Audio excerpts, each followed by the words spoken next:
adalah untuk memenuhi keperluan pelajar-pelajar dari aliran pendidikan khas. Okey, mungkin kamu dah ada pengalaman berada di sekolah dahulu. Mungkin dalam sekolah kamu tu ada pelajar-pelajar yang diklasifikasikan sebagai unit special education, maksudnya pelajar dalam bidang pendidikan khas. Jadi akhirnya bila kamu dah faham, kamu dah tahu pelajar-pelajar ini dan mereka berada di dalam kelas yang tersendirilah, maksudnya mereka berada di kelas sendiri, tapi ada juga program ataupun satu pendekatan, maksudnya pelajar ini berada dalam kelas aliran perdana. Itu yang perlu untuk kamu ambil ataupun take this courses, khusus ni sebab kamu akan berhadapan lah mungkin daripada 83 orang yang berada dalam kuliah saya pada hari ini, dan pada hari minggu yang akan datang akan terlibat dengan kelas pelajar yang special education ni yang berada dalam kelas yang kita ajar.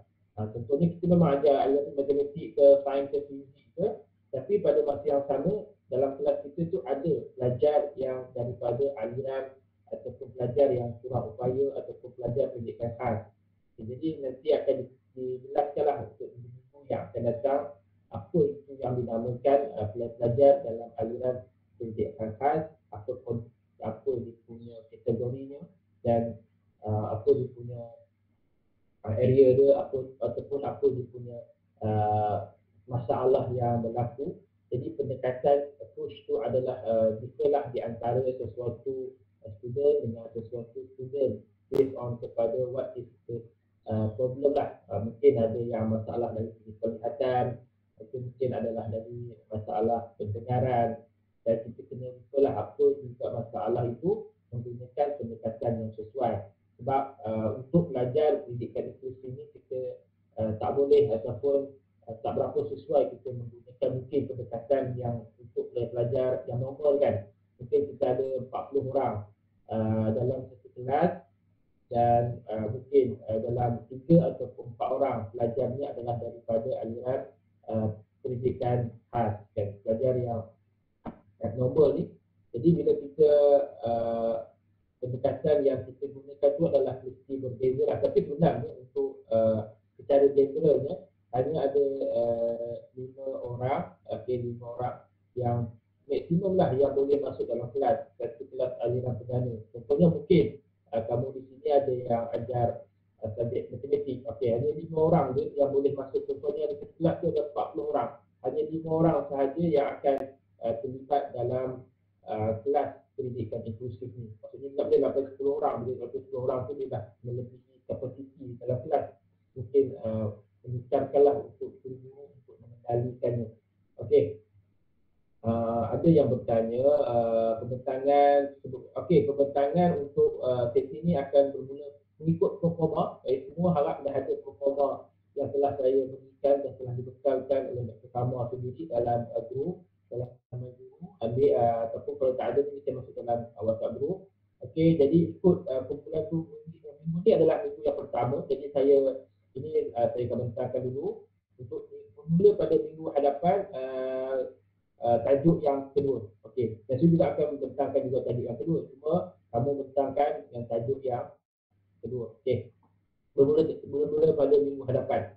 Okey, kita teruskan. Okey, ini adalah definisi yang telah diberikan pendidikan. Apa itu pendidikan khas? Okey. Okey, pendidikan khas adalah satu pendidikan yang disediakan untuk memenuhi keperluan kanak-kanak berkeperluan khas. Okey, seperti yang kita maklum, nanti kita akan belajarlah sejarah bagaimana history about bermulanya pendidikan khas ni khususnya di dunia dan di Malaysia kan. Okey, maksudnya kalau sebelum ni polis tak ada maksudnya dikombinasikanlah, dicampur sekali pelajar yang normal dan pelajar yang ada masalah ni kan. Bukanlah masalah, maksudnya kecacatan dari segi benda tu daripada lahir ataupun daripada selepas dia lahir. Ini perkara yang mungkin tidak dijangka lah oleh semua orang, dan perlu untuk mereka sama-sama untuk mendapatkan ilmu pendidikan tu. jangan berlaku diskriminasi kepada rakan-rakan ataupun pelajar yang berada dalam kelompok masalah ni kan, disability ni kan. Sebab dalam sistem pendidikan ni semua adalah hak untuk mendapat pendidikan yang sama rata. Tak ada orang yang boleh mendiskriminasikan, maksudnya dia lain dia buta dan dia ataupun dia pekak, dia tak boleh mendapat pendidikan. Itu melanggar akta ataupun undang-undang negara sebenarnya kan. Okey, pendidikan khas merupakan program pengajaran yang direka bentuk bagi memenuhi keperluan pelajar luar biasa. Ia mungkin memerlukan penggunaan bahan-bahan peralatan dan kaedah pengajaran yang khusus. Okey, jadi kalau kita ikut Gagilo tu adalah dia design this program adalah untuk memenuhi, kalau istilah yang dipanggil lah, dia kurang, sekarang ni dia tidak menggunakan pelajar kurang upaya, dia menggunakan pelajar kelainan upaya ataupun pelajar luar biasa kan. Maksudnya kita tak menunjukkan diskriminasi lah perkara tersebut kan. Jadi mungkin kamu nanti sebagai seorang guru, maksudnya kita kena memastikanlah mereka ini mendapat maklumat ataupun mendapat pengetahuan yang disampaikan itu sama macam pelajar-pelajar yang berada dalam aliran perdana. Okey. Ia juga mungkin memerlukan bahan-bahan peralatan dan kaedah pengajaran yang khusus. Itu yang maksudnya bila kita attend ataupun kita take kuliah ni, jadi kita perlu untuk menggunakan bahan peralatan. Mungkin dalam kelas kita hanya menggunakan kaedah pengajaran secara talk and talk. Maksudnya kita terang, mungkin itu tak mencapai dia punya tahap pelajar itu dapat kefahaman. Contohnya dia mungkin sepatutnya benda itu 100%, tapi bila kita hanya talk and talk, maka kita bercakap saja daripada awal sampailah habis ke kelas, maka pelajar yang normal pun mungkin hanya lebih kurang 70% ataupun 50% apa yang dapat. Tambah lagi pelajar yang pendidikan khas ni mungkin 20% ataupun mungkin tak dapat langsung apa yang telah kita sampaikan. Jadi dia punya knowledge tu berlaku bila kita linking dia punya knowledge tu berlaku yang impact kepada kita punya hasil outcome kita kan. Jadi sebenarnya kita nak, objektif kita nak memastikan pelajar yang berada dalam kelas kita tu faham. Tapi bila miss ataupun lacking dia punya knowledge tu menyebabkan tak faham kan. Jadi perkara tersebut perlu untuk kita ada teknik dan kaedah pengajaran yang khusus. Kaedah macam mana kita nak gunakan. Bagaimana pelajar normal mungkin kamu dah belajar, mungkin dalam kursus pedagogi ke apa ke, tapi untuk pendidikan inklusif ni bagaimana kita nak menerapkan supaya pelajar-pelajar tersebut juga seiring ataupun sama dengan pelajar-pelajar yang normal dalam memahami apa yang kita sampaikan. Okey. Okey, friend, ini nanti slide ni saya juga akan bagi kepada kamu, jadi boleh bacalah sebagai bahan tambahan dan pastikanlah untuk clear daripada awal ni supaya bila kamu berada di dalam situasi yang real situation, kamu dah boleh apply apa yang dia sampaikan dalam kuliah ni kan. Maksudnya faham betul-betul, hadam betul-betul, nanti mungkin setahun, 2 tahun lagi kamu akan dalami benda yang sama yang sebenarnya yang kamu dah attend kuliah pada semester ni kan. Baru ketika tu baru kamu kata, oh inilah apa yang saya telah disampaikan semasa saya berada di universiti dulu. Oh inilah elemen yang perlu ditekankan. Jadi itu yang saya minta supaya kurang-kurangnya sepanjang 14 minggu ni kamu ada satu benda lah yang kamu ada perbezaan. First, mungkin dari SEM ni kamu tak bergerak dengan pendidikan inklusif, tapi the end of this semester kamu dah dapat one thing satu lah, ada perkara-perkara yang boleh kamu pegang untuk kamu apply kan ketika bila berada dalam situasi kelas yang sebenar ataupun sebagai seorang guru yang sebenar di sekolah. Okey. Program pendidikan khas ni adalah merupakan di Malaysia merupakan satu usaha yang berterusan. Ini adalah definition daripada pihak kementerian lah, menggalakkan perkembangan optimal seseorang sebagai seorang yang berkemahiran, berhaluan, berupaya, beriman, berdikari dan mampu merancang. Okay, sebenarnya kalau kita lihat program pendidikan khas di Indonesia ini lebih kepada untuk membentuk pelajar yang ada punya kemahiran. Dia sama dia macam murid normal, cuma mungkin dia lebih kepada step dia punya kemahiran lah. Mungkin kita kata senang je untuk menulis, untuk membaca, sebab kita dalam klasifikasi orang yang normal. Tapi orang yang dalam bidang Allah bagi kepada dia masalah ataupun problem dari segi fizikal, dari segi mental, dia satu yang struggle lah dia untuk memahami sesuatu perkara kan. Untuk kadang-kadang untuk menulis buku pun satu perkara yang memerlukan berbulan-bulan kan, ataupun berminggu-minggu untuk memegang pensel sahaja kan. Itu perkara yang lebih kurang dengan normal. Jadi itu perkara yang ditekankan oleh pihak KPM. Maksudnya dia nak lahirkanlah seorang pelajar yang berkemahiran, berhaluan, berupaya, beriman, berdikari dan mampu merancang dan menguruskan kehidupan serta menyadari potensi diri sebagai seorang individu ahli masyarakat yang seimbang dan berkeadilan sosial. Maksudnya itu objektif kamu faham macam ni lah. Tiga ataupun tiga perkara yang perlu kamu ingat dalam pendidikan khas ni berbeza. Yang lain tu lebih kurang sama je lah apa yang telah diobjektifkan untuk pelajar pendidikan khas ni adalah untuk membentuk pelajar yang berkemahiran kan. Okay. Maksudnya dia boleh mengendalikan diri dia sendiri. Okay. Dulu saya juga sebagai seorang guru, saya ada experience lah untuk the student youth education dengan special education. Jadi memang mereka telah struggle untuk menguruskan diri mereka sendiri. Okay, jadi itu first, maksudnya kita kena faham bahawa pelajar pendidikan khas ni objektifnya adalah untuk menguruskan diri sendiri pun sebagai satu yang okay. Yang keduanya mereka mampu berupaya menyedari potensi diri.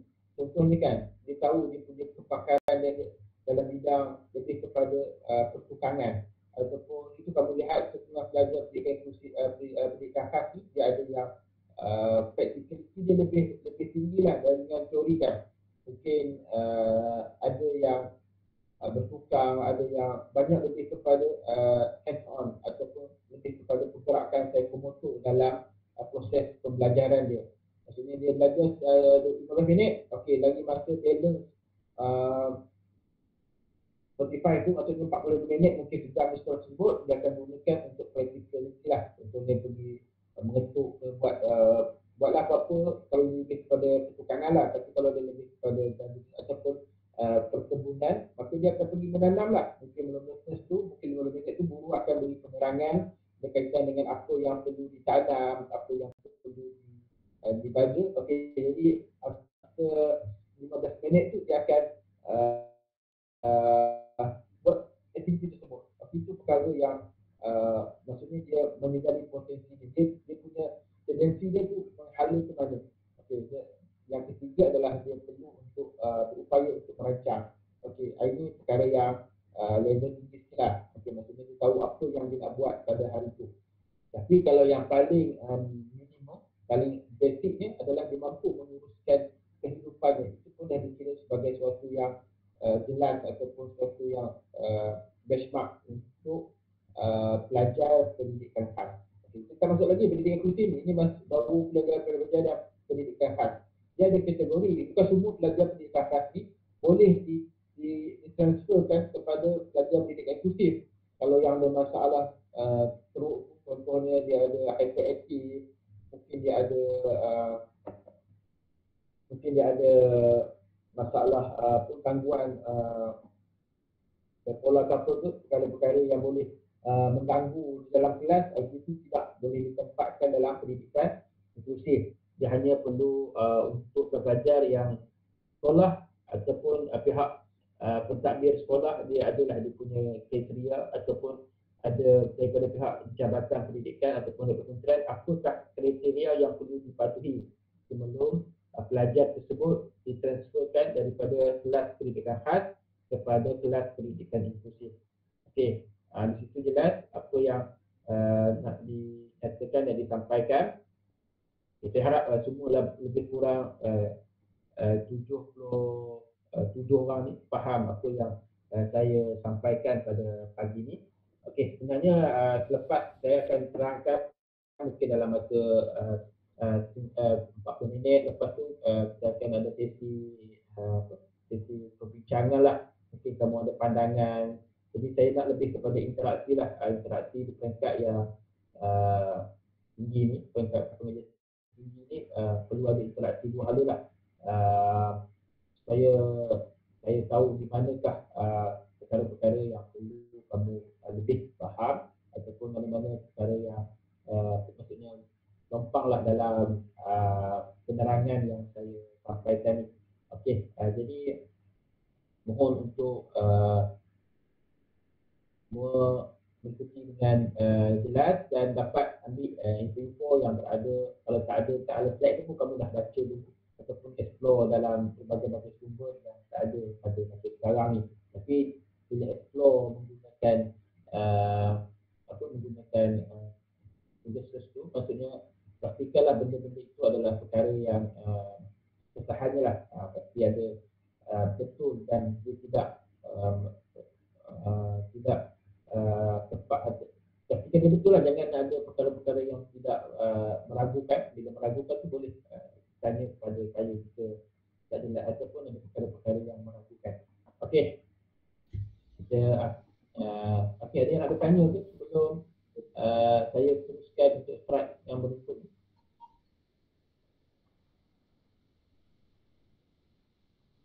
Okey, kalau tak ada boleh simpan je soalan tersebut. Okey, dia ada yang nak mic tu. Bangun siang, malas-malasan, nggak pernah capai target, tapi dijawab semua akan indah pada waktunya. Sepertinya kamu Muhammad Syahid. Ada kuliah lain ke Muhammad Syahid? Pertama kenapa dia nyuek? Karena lu jelek tolol, mundur anjing. Muhammad Syahid ni daripada dalam negara ke berada di luar negara ni?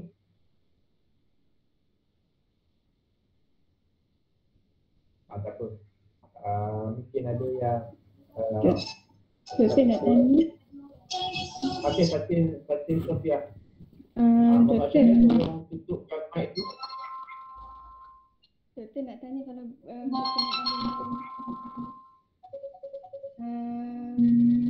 pesakit sindrom, dia dalam kategori pendidikan khas ke inklusif? Pelakit Down syndrome, Fatin Sofia kan? Okey, dalam Down syndrome kebiasaannya dia tak masuklah dalam pendidikan inklusif ni. Dia lebih kepada pendidikan khas lah. Pendidikan inklusif ni dia lebih kepada pelajar-pelajar yang ada masalah penglihatan, masalah pendengaran. Maksudnya dia boleh catch up lah dengan kelas aliran perdana tu. Kalau pelajar yang ada masalah memang dia di sekolahnya hanya untuk menguruskan diri, dia tak boleh belajar langsung kan.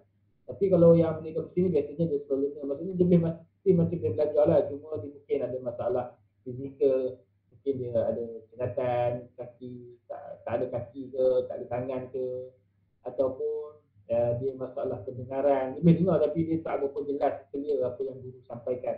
Nantilah ada untuk topik-topik kuliah yang berikutnya akan ada bagaimana kita nak pendekatan untuk pelajar yang buta, macam mana dia punya minda, dia punya pemikiran dia boleh terima, cuma mungkin dari segi fizikal tu yang mengganggu ataupun kita rasa mengganggu, tapi bagi orang pelajar itu masa tak ada apa pun sebenarnya kan. Kita dah biasa dengan keadaan fizikal kan, betul-betul buta kan, tak nampak. Jadi bagaimana kita nak pengajaran tu, dan itulah salah satu perkara yang kita akan sentuh lah pada minggu yang akan datang. Okay, terima kasih kepada Fatin Sofia di atas pertanyaan. Tak apa, yang lain pun boleh bertanya. Mungkin tak ada lagi persoalan. Okey, sama-sama. Mungkin lepas ni yang dah ada perkara-perkara yang dah dapat sedikit maklumat, boleh bertanya ataupun boleh beri pandangan. Saya open je.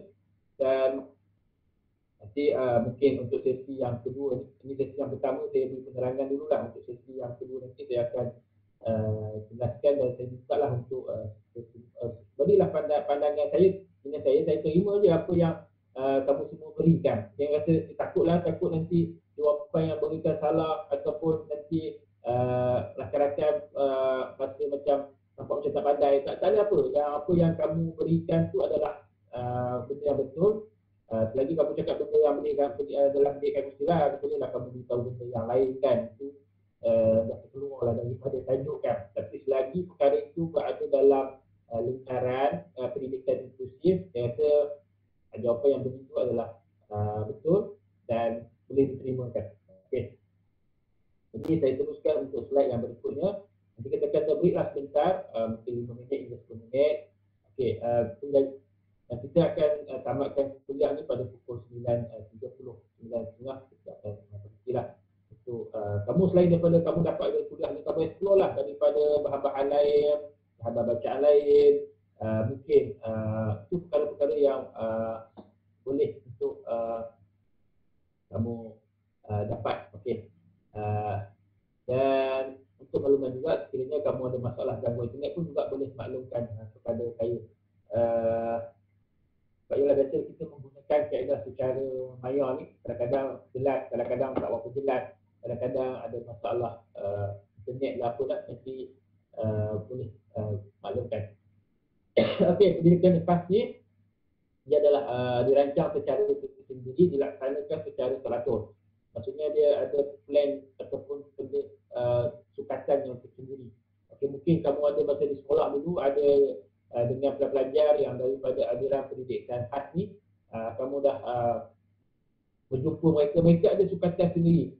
Yang kata kita walaupun mereka ada umur 10 tahun saja 4, tapi mereka akan belajar sukatan yang tak sama macam tahun 4. Mungkin mereka akan lebih kurang sikit lah dia punya syllabus dia based on kepada dia punya keupayaan lah. Yang kita pula kata kenapa mereka tak belajar sama macam tahun 4. Itu untuk pendidikan inklusif dia akan belajar sama, tapi untuk pendidikan khas dia akan ada sukatan yang tersendiri dan perlu dilaksanakan sama je macam aliran yang perdana kan. Okey, second adalah untuk kita evaluate lah. Ada dia punya khas ni pun dia ada dia punya rubrik ataupun kriteria to evaluate the student kan. Maksudnya dia ada skema-skema ataupun kaedah. Yang ketiganya mencapai tahap pendidikan tinggi dan berjaya dalam hidup. Okey, tak apa. Jadi kamu boleh explore sendiri. Okey, seterusnya kita lihat apakah perundangan dan dasar yang berada dalam sistem pendidikan di Malaysia ni. Okey, the first adalah Akta Perlindungan Kanak-kanak, Akta Kurang Upaya, Akta Pendidikan, pendidikan khas dan dasar. Ini circle ataupun rajah yang menunjukkan bahawa perkara inilah yang menjaga ataupun membantu pelajar yang berada dalam bidang pendidikan khas. Okey, maksudnya yang kita kata undang-undang ataupun pendidikan khas ni dilaksanakan secara macam tak ada dasar atau yang benda-benda semua ada dasar. Maksudnya contohnya pendidikan khas ataupun pelan pembangunan, maksudnya apa yang akan dicapai 10 tahun lagi. Kamu juga adalah individu yang akan terlibat dalam perkara ini. Okay. Maksudnya perkara-perkara ini juga kamu perlu ketahui bila kamu berada mungkin dalam kuliah ni ada yang special ataupun bidang dia SNP dia dalam bidang pendidikan khas, itu memang dia akan explore dengan mendalam lah perkara-perkara yang berada dalam lingkaran ni. Tapi untuk kita yang bukan daripada aliran pendidikan khas, SNP ni bukan daripada pendidikan khas, mungkin dia dari bidang-bidang yang lain, juga kena faham supaya tidak nanti dia tak kenapa ni maksudnya pelajar-pelajar yang abnormal ni pun juga ada dia punya hak ataupun perkara yang perlu dia lalui dan perlu untuk dia dapat dan perlu dia sama seiringlah dengan the normal student kan. Okey, jadi pada Akta Perlindungan Kanak-kanak, okey, kanak-kanak ialah kanak-kanak yang berusia kurang daripada 18 tahun. Ini salah satu akta-akta lah yang berada yang mengkontrol the student special need ni kan. Okey, yang first adalah ability. Akta ni melibatkan kanak-kanak bawah 18 tahun. Okey, kalau kamu dulu bawah 18 tahun, kamu juga ada rasa takluk kepada akta ini kan. Maksudnya sekarang semua saya rasa dah lebih 18 tahun, saya rasa dah keluarlah daripada akta ini kan. Okey, the second adalah peruntukan perlu yang untuk kita melindungi perkara-perkara yang di samping. Maksudnya perlu ada suatu dasar untuk melindungi kanak-kanak. Jika kamu kata kamu umur 16 tak ada akta yang melindungi kanak-kanak. Okey, masa kamu kita remaja ni pun ada. Contohnya ada orang yang mendiskriminasi. Maka ketika tu boleh kita menggunakan akta perlindungan kanak-kanak walaupun ketika tu berumur 16 tahun. Cuma dia sampai 18 je lah. Lepas 18 tu kamu dah terkeluar daripada perlindungan kanak-kanak. Jadi semua kanak-kanak yang berada di Malaysia ni dia ada dia punya akta yang melindungi. Okey, jadi perlu untuk maka bila ada akta tu perlu ada kemudahan lah untuk disediakan. Itu kadang-kadang kita ada kawasan kita menyediakan taman permainan, menyediakan tempat untuk beriadah. Sebab ada kanak-kanak ni dia ada hak untuk mendapatkan sesuatu benefit daripada kerajaan, daripada kita semua kan. Tak boleh kita kata kamu bila sama je antara semua rakyat Malaysia sama dia punya kemudahan dia. Tak boleh. Kita perlu ada untuk kemudahan belajar daripada untuk kanak-kanak, untuk kurang upaya, untuk warga semua itu ada dia punya kemudahan yang perlu disediakan. Okey, tak boleh kita kata kita contoh-contoh nak pergi ke suatu tempat tu semua menggunakan metod yang sama ataupun kemudahan yang sama. Tak dibenarkan. Dia perlu maksudnya okey, ini untuk kursi warga tua. Macam kamu naik bas lah ke ataupun kamu naik LRT ke ada ini kemudahan untuk warga mas, ini kemudahan untuk kanak-kanak. Semua tu telah dimaksud dalam akta perlindungan kanak-kanak. Okey. Jadi kita tengok seterusnya, okey, kanak-kanak memerlukan perlindungan. Ini saya telah nyatakan tadi. Jadi kalau ada perkara-perkara yang masih tak jelas boleh maklumkan. Okey, akta kurang upaya. Kita ada juga akta kurang upaya. Dalam akta kurang upaya ni diluluskan pada 2007 dan pada 2008. Okey, dikuatkuasakan. Okey, dan dia merupakan akta sama macam kanak-kanak, dia melindungi orang kurang upaya. Tadi akta kanak-kanak tu melindungi kanak-kanak, ini akta untuk melindungi orang kurang upaya. Maksudnya orang-orang yang didapat dia punya kad tu, maksudnya dia dapat pengesahan daripada Jabatan Kementerian Kesihatan, dan kalau di sekolah ni dia juga mendapat pengesahan daripada Jabatan Pendidikan Negeri menyatakan dia dalam kategori pendidikan khas. Maksudnya dapat pelajar yang kelainan upaya. Mungkin kamu sini ada ke yang pernah dapat kad kelainan upaya tu? Itu adalah orang yang tertakluk di bawah akta orang kurang upaya. Maka dia ada kelebihan dia ada dia punya benefitnya, untuk contohnya lah akses untuk mendapatkan buku awam, akses untuk pendidikan, akses untuk mendapat pekerjaan. Maksudnya prediksi mereka itu akan lebih utama lah. Contoh kamu faham kalau pergi naik LRT ke naik bas ke, biasanya didahulukan orang yang kurang upaya. Contohnya parking pun ada di hadapan bangunan.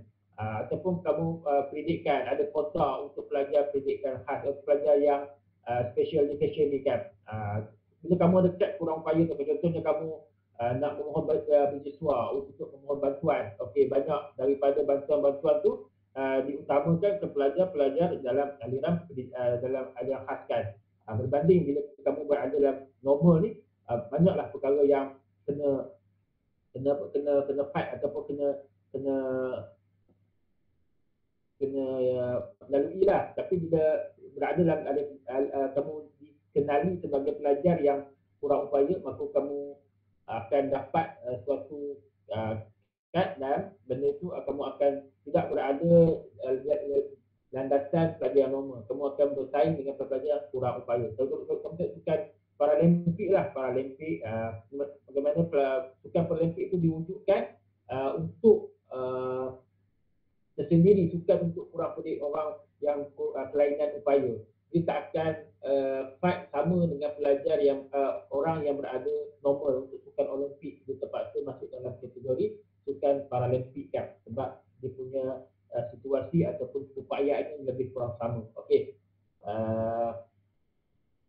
Jadi seterusnya akta pendidikan khas.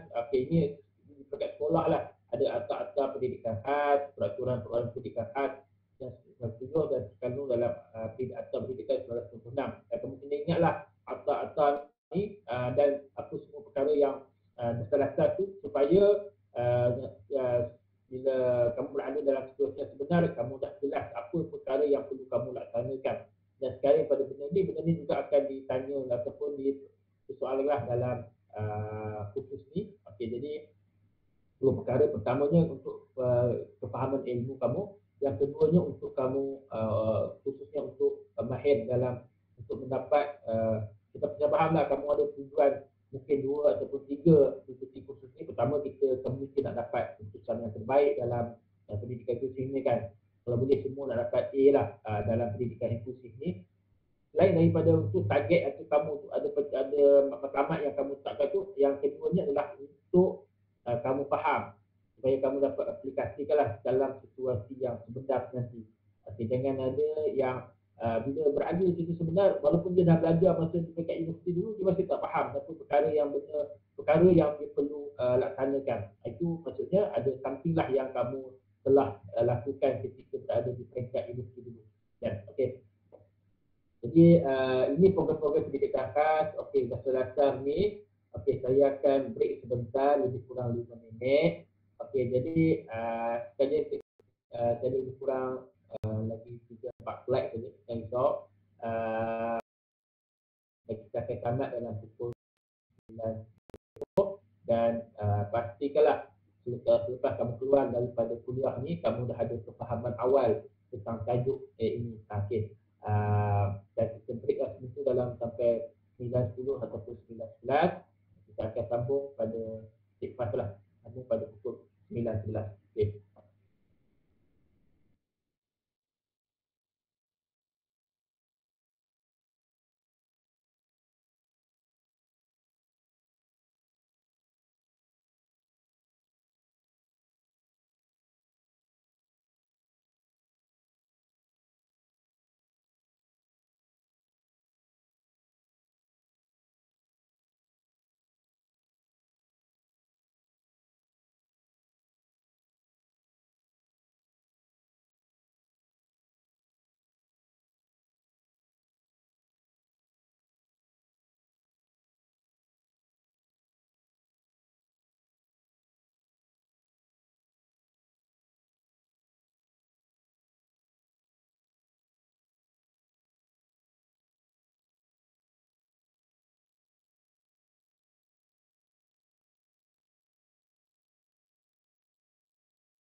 Okey.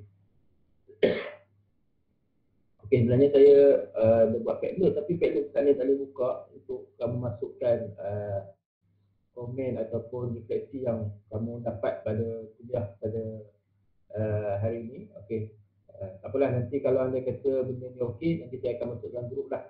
Bolehlah tulis apa juga perkara yang kamu rasa kamu dah faham ataupun yang belum jelas ataupun nak kongsi bersama dengan rakan-rakan yang lain dalam pendidikan inklusif ni.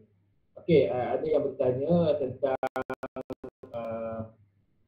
okey, untuk makluman, pendidikan inklusif ni hanya untuk pelajar semester yang keempat ke atas. Okey, bagi yang semester 3 minta untuk drop lah kursus ni. Sebab dia punya struktur program hanya untuk pelajar semester 4 ke atas. Okey, itu jelas. Okey, saya teruskan sikit lah. Kalau teknik sesiap ni dah dekat okey ni, saya minta kamu tolong masuk kelas dekat siap, saya akan masuk kelas dalam grup WhatsApp. Okey, ini lebih kepada penerangan lah saya sampaikan. Nanti minggu hadapan tu saya nak lebih kepada interaksi secara dua hala lah. Okey, jadi saya juga mohon siapa yang mencadangkanlah rakan-rakan ataupun dia memang nak volunteer untuk jadi leader dalam pendidikan inklusif ini, boleh maklumkan kepada saya. Tetapi saya nak lantik pun, saya takut kamu mohonkan jalan rakan-rakan ataupun tolong maklumkan kepada saya, PM saya, kiranya ada rakan-rakan memang yang boleh untuk mengendalikan ataupun dia memang berkemahiran untuk mengkondak apa-apa juga masalah. Mungkin kadang-kadang takut saya ada khusus ke apa ke, jadi saya nak mohon untuk ada 2 orang sebagai juga lah untuk kuliah untuk pendidikan inklusif Kristen. Okey, nanti boleh tolong cadangkan rakan-rakan lah. Kalau cadang rakan-rakan boleh sendiri pun tak ada masalah, boleh. Okey, saya teruskan sikit slide ni sebelum kita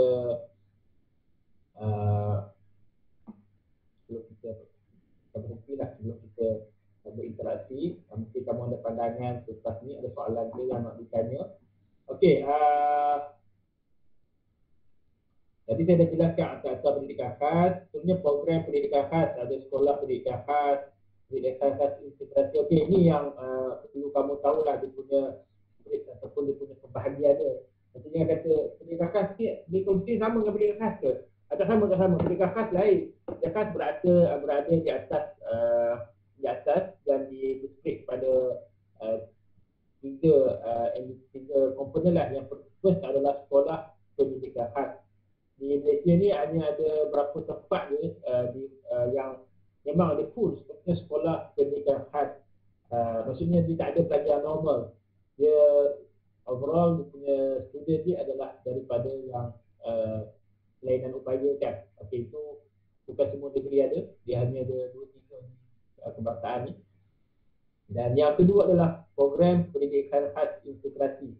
Okey, ini juga PPKI. Ini adalah perkara yang sentiasa di keseluruhan sekolah ada.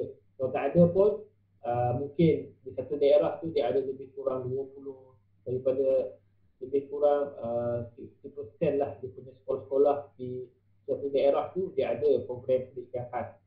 Maksudnya ada PPKI lah, sekolah program pendidikan khas. Maksudnya dia ada di bangunan yang berada di suatu sekolah perdana kan.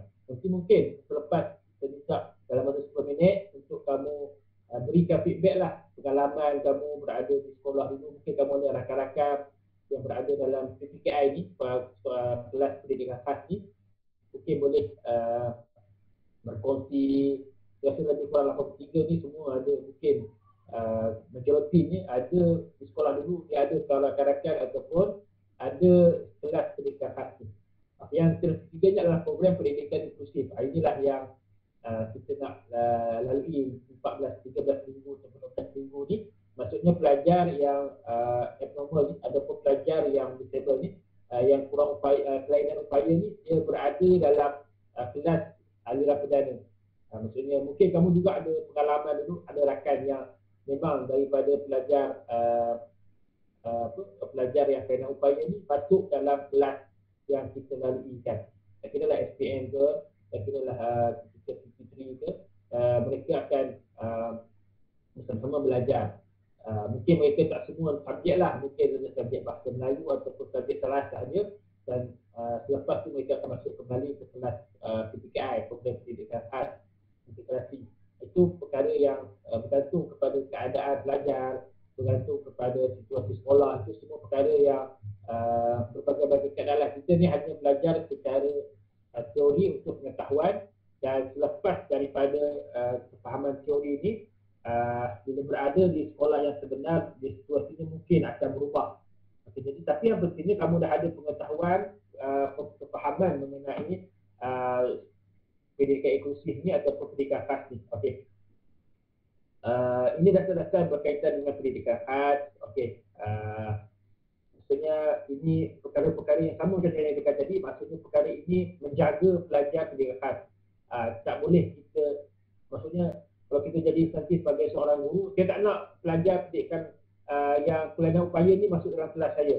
Itu boleh, kita boleh diambil tindakan. Walaupun kita sebagai seorang guru, kita mengajar contohnya subjek matematik, contohnya subjek fizik dalam kelas, kita rasa kita tak nak terima sebab dia kata mengganggu kelas ataupun menjejaskan prestasi kelas kita, sebab dia low sikit dalam bidang pendidikan ni, pengajaran ni, mungkin dia daripada kelainan upaya, maka kita tak nak terima dia.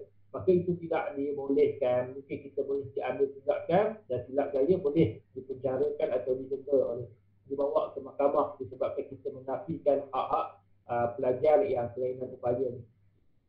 Okey, itu laporan Jabatan Kuasa Kabinet. Ini adalah first ataupun di starting bermulanya pendidikan khas ni di Malaysia. Okey, maksudnya ini ada deklarasi hak-hak Kementerian Perniagaan, ini lebih kepada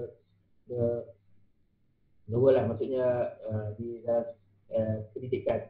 Okey, the second adalah the report di Jabatan Kuasa Kabinet kan, yang memperakukan bahawa tumpuan perlu diberikan kepada pelajar dalam pendidikan khas.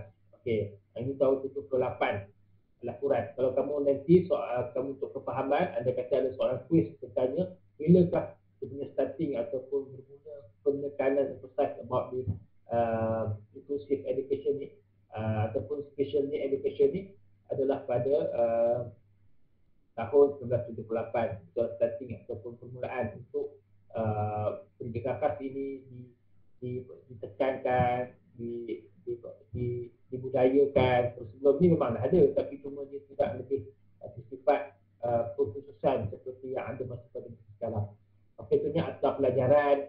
Okay, maksudnya tahun nombor 1 pun dah ada mention ataupun concern about this pelajar yang disebut ini kan. Okey. Dan the second last adalah hak kanak-kanak sedunia, the human right about this children. Okey, jadi mereka berhak untuk, all the children ada hak untuk mendapatkan bimbingan berdasarkan kesihatan yang mereka lebih handicap yang mereka ada lah. Maksudnya itu telah termaktub dalam hak kanak-kanak human right the children di sedunia pada tahun 1950. Lama dah perkara tersebut, jadi tidak boleh menafikan hak-hak mereka kan.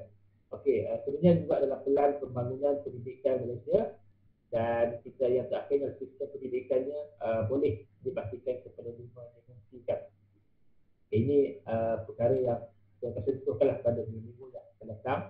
Okay, jadi secara generalnya saya harap kamu dah jelas ataupun dah faham lah apa juga yang dinamakan sebagai pendidikan khas, dan khususnya especially pendidikan inklusif. Okey, setakat ni ada yang nak bertanya ataupun ada yang masih belum clear ataupun belum jelas, boleh ke ataupun yang nak beri pandangan. Kalau tak ada, nanti saya akan minta lah seorang dua untuk beri pandangan untuk kuliah kita pada hari ini.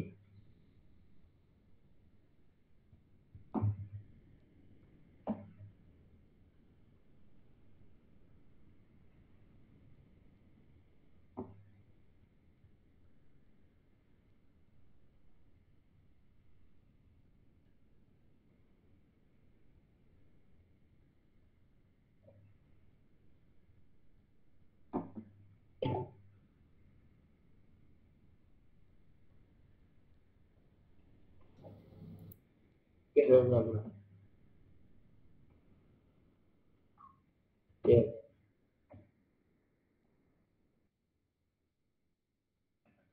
Saya ni siapa? Awang ku Zaini. Okey. Saya nak. Okey, saya nak cantiklah dekat. Okey, awang ku Zaini. Okey, kita teruskan awang ku Zaini.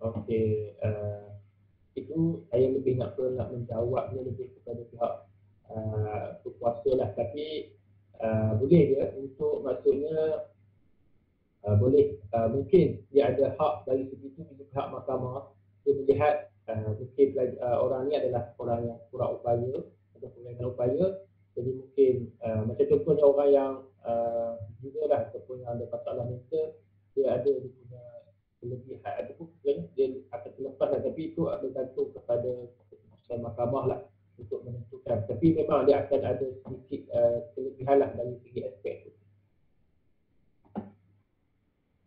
Dia ada lagi yang nak bertanya? Okey, kalau tak ada tanya boleh. Okey, boleh teruskan. Siapa yang kalau macam cacat yang disebabkan Muhammad Hassan lah. Dengar tak? Hello. Muhammad Hassan lah nama. Ya. Kalau macam cacat disebabkan macam ada orang cacat dia masa lahir dia dah terus cacat, maknanya terus ada cacat tu, maknanya kalau macam cacat dari segi kemalangan tu macam mana tu? Maknanya macam mana kita nak tetapkan seorang tu dikira sebagai orang kurang upaya? Macam kadang-kadang ada kemalangan yang boleh macam putus jari ni dua ni, adakah macam putus jari dua ni pun dikira sebagai kurang upaya ke juga doktor? Dia ada klasifikasi yang telah ditetapkan lah untuk menentukan sama ada seorang itu kelainan upaya. Dia sebenarnya pihak yang boleh menentukannya adalah pihak Kementerian Kesihatan. Dia contohnya macam ni, kita kalau kita ada kemalangan, contohnya kita terpotong jari ke ataupun tak ada ni, kita boleh pergi berjumpa dengan pihak hospital ataupun pihak hospital lah yang akan kenal bahawa orang ni, pelajar ini dia masuk dalam kategori kurang upaya. Bila dia kurang upaya tu dia perlu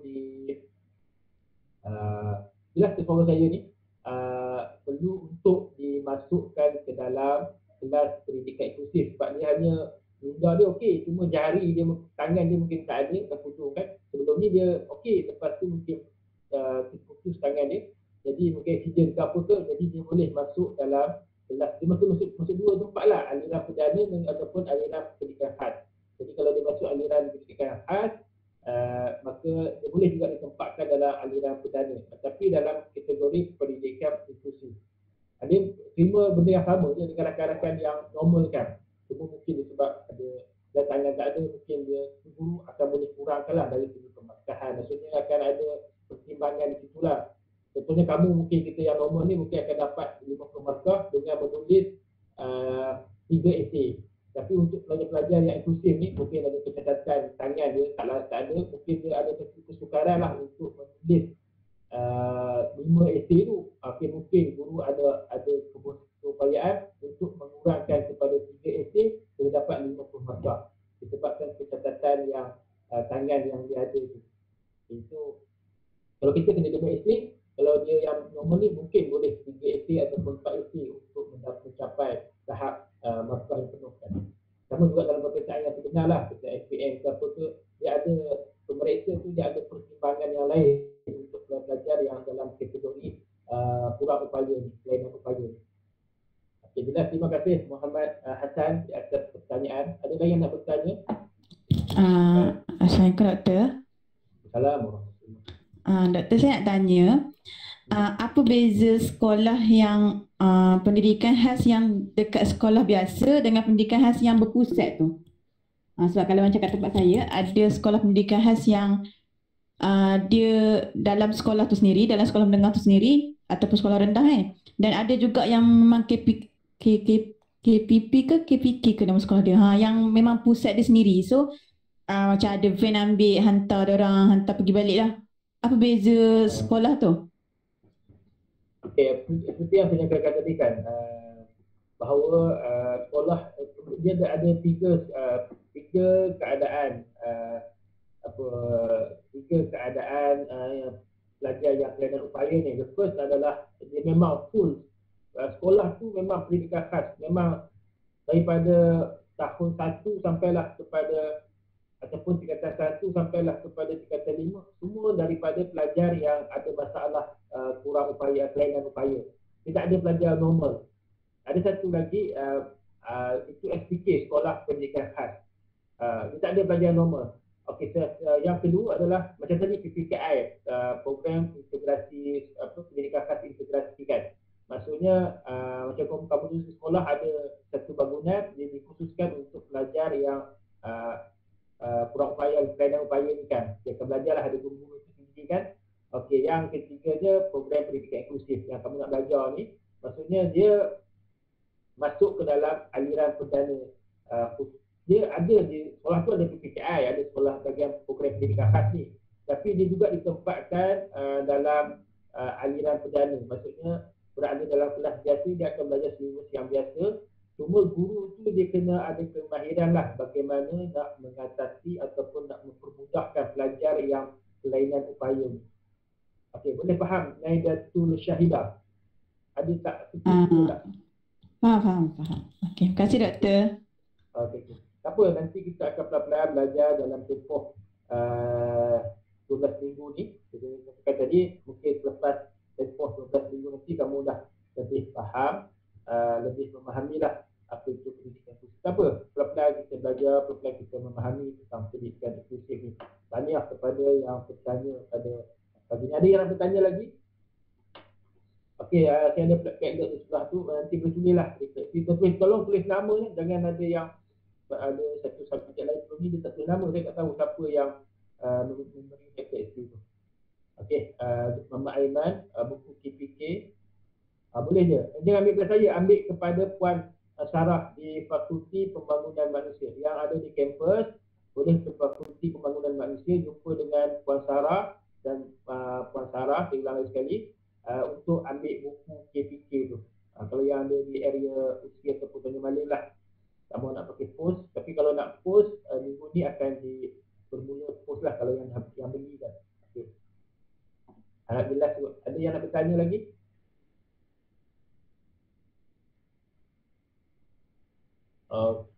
Kalau tak ada, lastnya nanti tolong isikan kumpulan dalam Google Docs yang telah diberikan oleh Azrina tadi kot. Azrina, walaupun Azrina kata bukan yang buat, tak apa, itu siapa nak buat kan, tapi sebab nama Azrina yang tolong postkan dalam grup tu, jadi saya rasa Azrina yang buatkan dia punya Google Docs tu. Okey, tak apa, yang siapa pun terima kasih yang buat tu, dan pastikan kamu ada tulis kumpulan untuk pembentangan tu. Kita akan bermula pada minggu hadapan lah, kumpulan untuk sesi pembentangan. Dan jadi harap semua dapat fahamlah apa juga isu-isu yang berkaitan dengan pendidikan inklusif ni. Dan Azrina kalau dah study survey macam mana saya ada mungkin boleh je kalau rasa tak nak ambil di kampus, nak pergi ambil sendiri pun dah tulis masa dalam tu nak post, tapi beritahulah, maklumkan kepada Puan Sarah nak ambil, tak nak melalui post, nak ambil melalui by hand kan. Okey, boleh pergi ke, kalau boleh pergi terus kepada Puan Sarah. Okey. Okey, kalau anda kata nak ambil by hand, boleh juga bayar cash lah. Kalau anda kata nak bayar secara online pun boleh.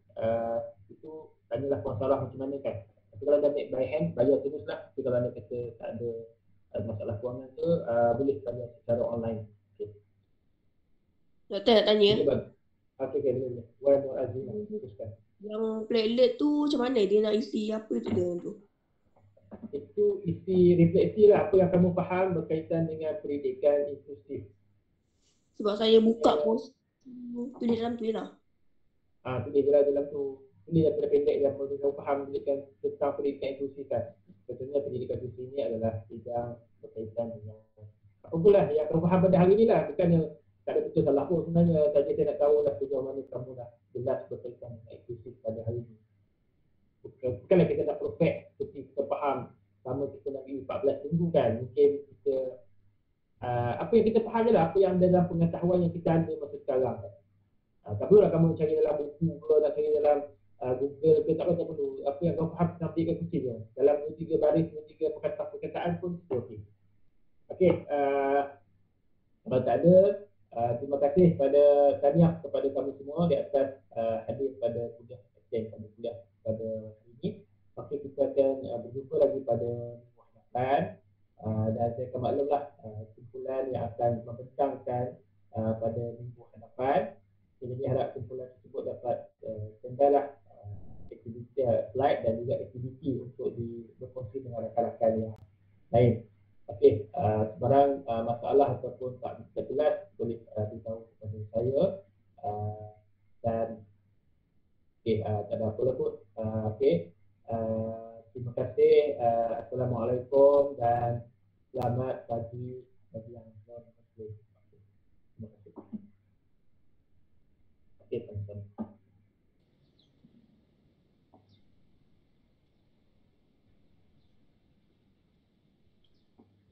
Terima kasih doktor. Okey, sama-sama. Terima kasih doktor. Okey, Terima kasih doktor. Okey. Thank you, doktor.